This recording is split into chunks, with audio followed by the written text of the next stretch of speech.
sore hari, ayah itu nunjuk ke depan pintu. Dia ngomong, cepet buka pintunya, ada kuntilanak mau masuk. Dia nggak jahat kok. Jadi, lalu Koko sambil meluk ayah. Yang pertama, ayah titip Amel sama kamu. Kamu jaga Amel, karena kamu adalah pengganti ayah. Jaga baik-baik adik kamu. Mari kita kirimkan doa yang terbaik, kirim Al-Fatihah kepada almarhum bapaknya Koko, yaitu Gunawan Wijaya bin Fulan. Kenapa Fulan? Karena ayah kakeknya si Koko ini masih non muslim, jadi Fulan. Oke, mari berdoa, dimulai.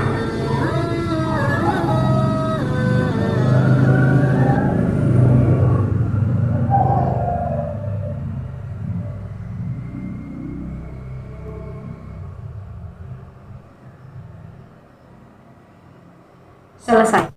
Hai, assalamualaikum warahmatullahi wabarakatuh. Terima kasih sudah nonton video ini. Baik, pada malam ini malam guys. Oke, saya akan menceritakan sebuah kisah. Ini datangnya dari, saya sebut aja namanya Koko. Si Koko membagikan tentang detik-detik ayahnya meninggal dunia. Gimana ceritanya? Check it out.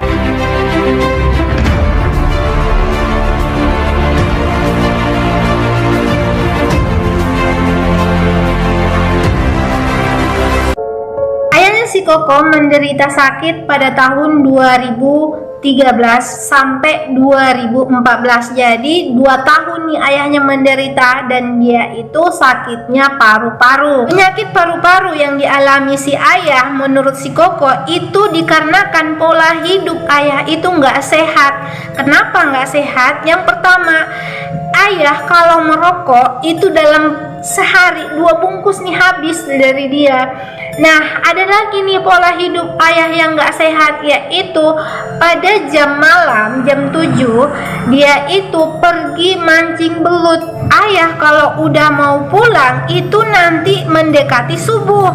Nah, yang paling aneh di sini adalah hasil pancingannya. Si belut ini nggak dimakan sama keluarga, apalagi si ayah. Pancingannya si ayah itu diberikan pada tetangga atau dijual. Suatu malam ada nih satu kejadian yang terjadi pada si ayah, yaitu tiba-tiba dia mengalami sesak nafas sampai-sampai wajahnya itu membiru.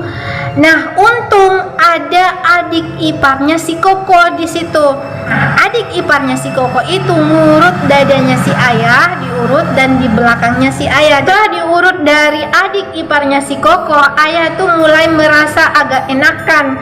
Jadi di sini bukan asal urut ya. Jadi adik iparnya itu emang udah tahu ngurut saraf-saraf yang harus diurut tuh kayak gimana supaya nggak sesak nafas. Jadi kalian jangan coba-coba, oke? Keluarga itu udah melarang jangan rokok kembali, si Koko juga.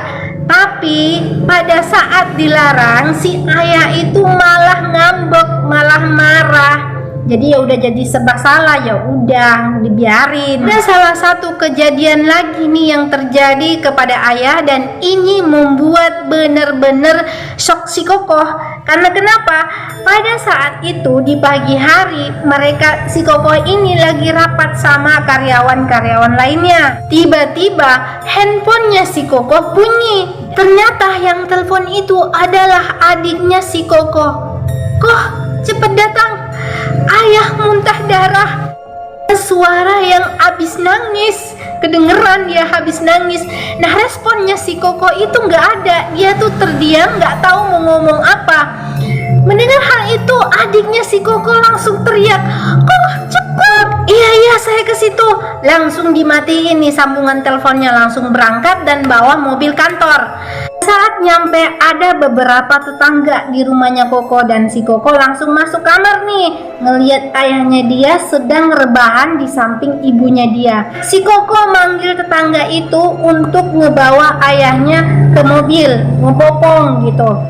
Maaf dulu karena ini cerita kepotong karena ada permasalahan sedikit, jadi kepotong. Ini hari berikutnya disambung nih ceritanya. Akhir cerita, si Kokoh melarikan ayahnya ke rumah sakit. Setelah sampai di rumah sakit, si dokter mendiagnosa bahwa ayahnya itu terkena paru-paru. Dokter menyarankan agar ayahnya dirawat dulu di rumah sakit untuk mengetahui pemeriksaan lanjutan. Nah, setelah 4 hari dirawat di rumah sakit, dokter mengizinkan ayahnya itu untuk pulang ke rumah. Tahun 2015, kondisi ayah itu makin memprihatinkan. Jadi dia itu sisa tulang dibungkus kulit. Malam, si Kokoh mimpi yang sangat menyeramkan bagi dia. Di dalam mimpinya itu, ayahnya pamit. Kokoh langsung bangun dari mimpinya dan mengucurkan air mata. Dia langsung nangis. Teringat kondisi ayahnya itu lagi nggak sehat, dan tiba-tiba dia mimpi seperti itu. Perasaan udah nggak enak nih perasaannya, udah ngerasa jangan-jangan ayah saya benar-benar pergi. Dia berpikiran seperti itu. Nah, keesokan harinya setelah pulang kerja, si Kokoh menyempatkan untuk pergi ke rumah orang tuanya. Setelah sampai, dia melihat ayah sedang berbaring di tempat tidur. Si Kokoh menghampiri si ayah dan memijat lengan si ayah. Sambil mijat tangan ayah, si Kokoh bertanya, "Gimana kondisi ayah?" Lalu si ayah ngejawab, "Sepertinya ayah udah gak lama lagi." Kokoh langsung ngebalas, "Jangan ngomong seperti itu. Ayah pasti sembuh. Masih banyak mimpi-mimpi ayah yang belum tercapai." Si ayah ngejawab lagi, "Kalau yang kuasa udah berkehendak, siapa yang akan menahannya? Hanya 2 hal yang ayah titip sama kamu." Si Kokoh jawab, "Jangankan 2 hal, 1000 pun Kokoh akan menjalankannya. Hal apa yang harus Kokoh kerjakan untuk ayah?" Si ayah ngomong. Lalu Kokoh sambil meluk ayah. "Pertama, ayah titip Amel sama kamu. Kamu jaga Amel, karena kamu adalah pengganti ayah. Jaga baik-baik adik kamu."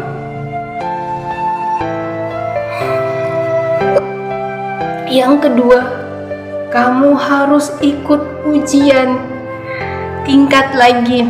Nah, di sini ujiannya itu ujian karate.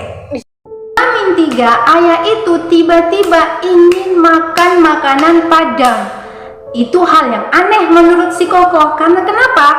Si ayah ini kan lagi sakit dan dokter itu nggak ngebolehin ayah makan yang bersantan apalagi berminyak. Si Kokoh langsung melihat ibu dengan permintaan ayah yang aneh nih. Dia minta nasi Padang. Tapi si ibu mengiyakan, "Udah beliin aja si ayah ini rendang." Gak sampai di situ yang aneh. Rendang, nasi Padang maksudnya. Gak sampai situ aja yang aneh. Si ayah minta dibeliin minuman yang sering anak beli itu loh, yang di gelas ale-ale. Ini udah tengah malam, si ayah mau makan nasi Padang. Dia mikir, dari mana nyari nasi Padang tengah malam tuh, nyari kemana? Dan kalau misalnya si ale-ale ini tuh gampang, masih ada warung kebuka. Si nasi rendangnya ini tengah malam tuh kemana? Nasi rendang, nasi Padang maksudnya. Alhamdulillahnya si Kokoh dapat nih nasi Padang beserta rendangnya. Dan ayah melahap habis nasi Padangnya dan si ale-alenya. Poin 2, ketika ayah tidur di luar, dia itu nggak tidur di dalam lagi. Nggak tahu kenapa nggak mau tidur di kamarnya dia. Di Hamin 2, tiba-tiba pada sore hari ayah itu nunjuk ke depan pintu. Dia ngomong, "Cepet buka pintunya, ada kuntilanak mau masuk. Dia nggak jahat kok."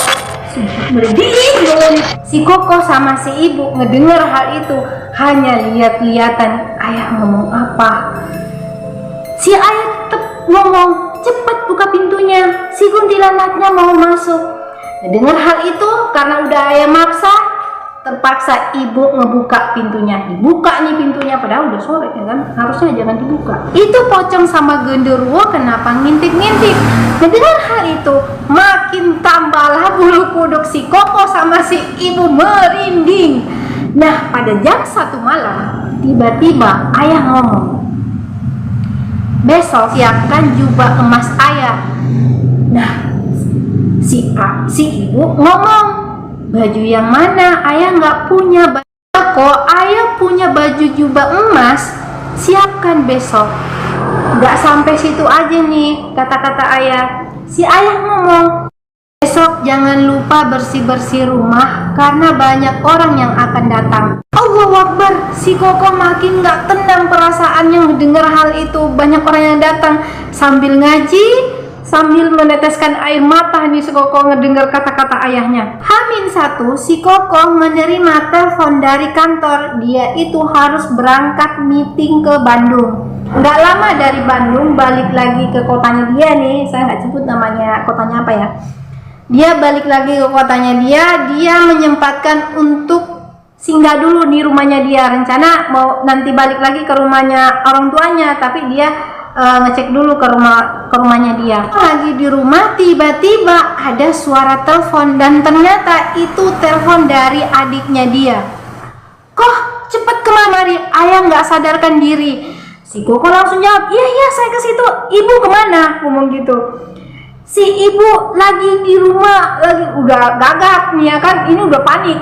Lagi di rumah Pak Ustadz, ngomong gitu, minta air. Ada minta air ke rumahnya Pak Ustadz. Aduh. Dengan hal itu si Koko langsung berangkat dan mertuanya si Koko ngikut, mertua perempuan nih. Si mertua khawatir si Koko itu ngebut nggak kendali lagi nih karena ngedengar orang tuanya nggak sadarkan diri. Jadi makanya dia ngikut. Di perjalanan si Koko itu berhenti untuk beli buah karena ayahnya itu ingin makan buah pepaya. Jadi si Koko beli nih. Ketika mendekati gang rumahnya Koko, dia melihat ada bendera kuning di depan rumah dan banyak para tetangga. Dia langsung masuk. Setelah masuk, dia bagaikan disambar petir sampai nggak percaya bahwa dia udah kehilangan ayahnya dan dia berlari mengguncang tubuh ayahnya berkata, mohon maaf, saya terlambat. Sebelum mengakhiri video ini, mari kita kirimkan doa yang terbaik. Kirim Al-Fatihah kepada almarhum bapaknya Koko, yaitu Gunawan Wijaya bin Fulan. Kenapa Fulan? Karena ayah kakeknya si Koko ini masih non muslim, jadi Fulan. Oke, mari berdoa, dimulai.